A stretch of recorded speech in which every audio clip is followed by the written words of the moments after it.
নমস্কার সবাইকে, আমি বনবীর সিনহা। হ্যাঁ, আপনার কাছে আরেকটি ভিডিও নিয়ে উপস্থিত।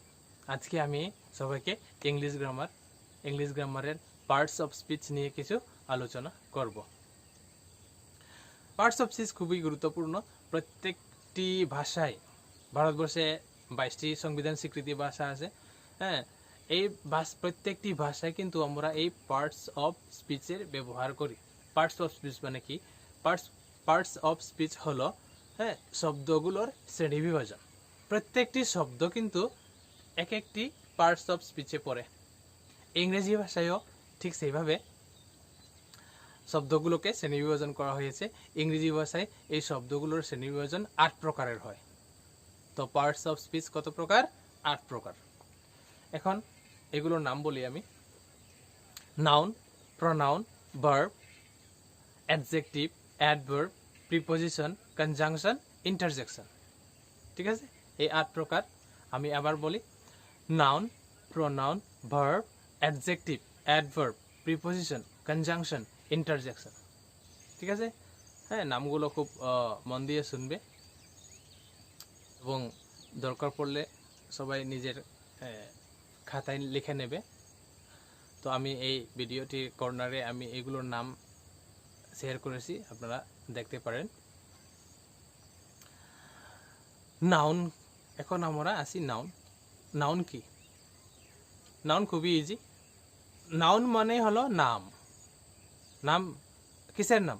জিনিসের নাম, মানুষের নাম, জায়গার নাম, হ্যাঁ, পশু পক্ষীর নাম ইত্যাদি নাউন। কোনো কিছু জিনিসকে আমরা যে নাম দিয়ে চিনি সেই নামই হলো নাউন।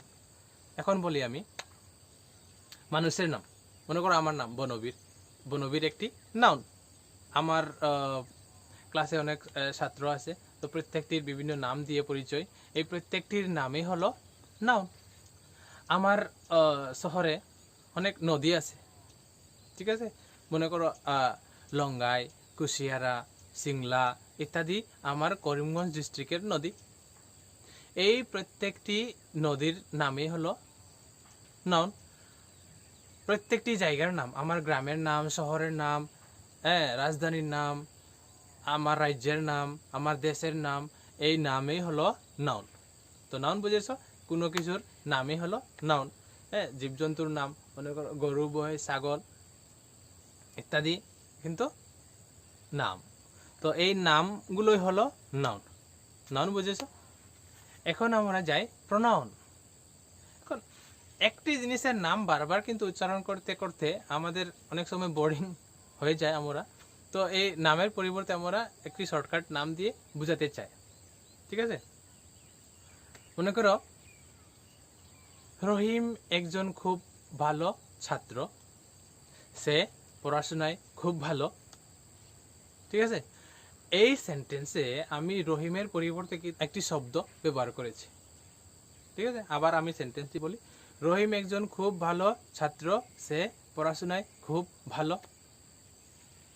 এখানে রহিমের পরিবর্তে আমি যে শব্দটি ব্যবহার করেছি সে, এই সে শব্দটি হলো কি? প্রোনাউন। ঠিক আছে, আমি আরেকটি সেন্টেন্স ব্যবহার করি। মনে করো অ্যালেক্স খুব ভালো ছেলে, কিন্তু সে পড়াশোনায় ভালো নয়। অ্যালেক্স একটি নাম, ছেলের নাম। অ্যালেক্স খুব ভালো ছেলে, কিন্তু সে পড়াশোনায় ভালো নয়। এই অ্যালেক্সের বদলে আমি যে সে শব্দটি ব্যবহার করেছি, এই সে শব্দটি হলো প্রোনাউন। ইংরেজি ভাষায়ও ঠিক তাই।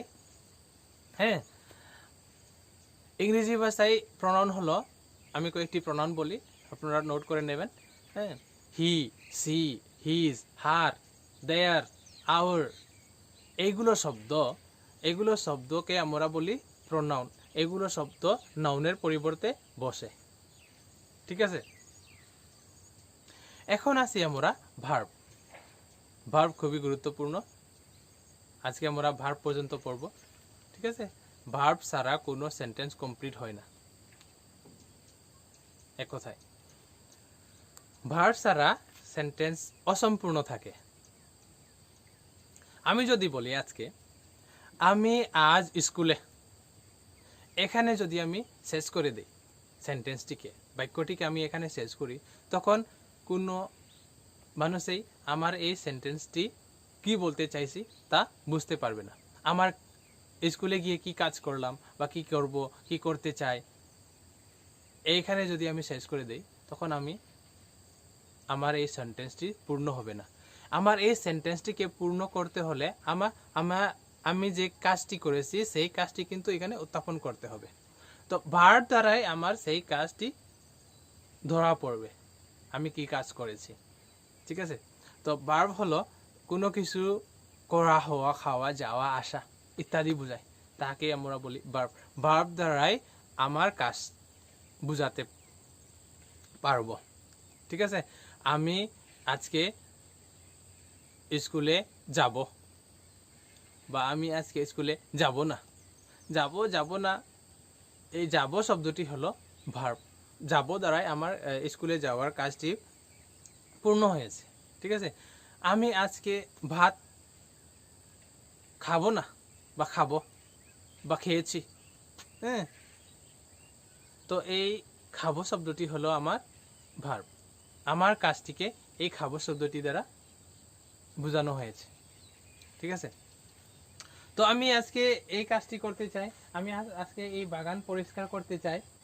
আমি আজকে বাগান পরিষ্কারে যদি আমি শেষ করে দেই, কিন্তু এই পরিষ্কারে কিন্তু আমার কাজটি সম্পূর্ণ হলো না। আমি আজকে এই বাগানটি পরিষ্কার করেছি। হ্যাঁ, তো এই করেছিলাম, এই শব্দগুলোর দ্বারাই আমার এই বাগান পরিষ্কার করার কাজটি সম্পূর্ণ হয়েছে। তো এই যে শব্দ দ্বারা আমার কাজটি সম্পূর্ণ হয়, সেই শব্দকেই আমরা বলি ভার্ব। ঠিক আছে? ভার্ব খুবই গুরুত্বপূর্ণ। হ্যাঁ, ভার্ব নিয়ে আবারও আলোচনা করব। আর পরে আমার এই পার্টস অফ স্পিচের বাকি যে 5টি রয়েছে, তো এই 5টি সম্পর্কে আমরা পরের ভিডিওতে আলোচনা করব। আজকের জন্য অতটুকুই। সবাইকে নমস্কার, ধন্যবাদ।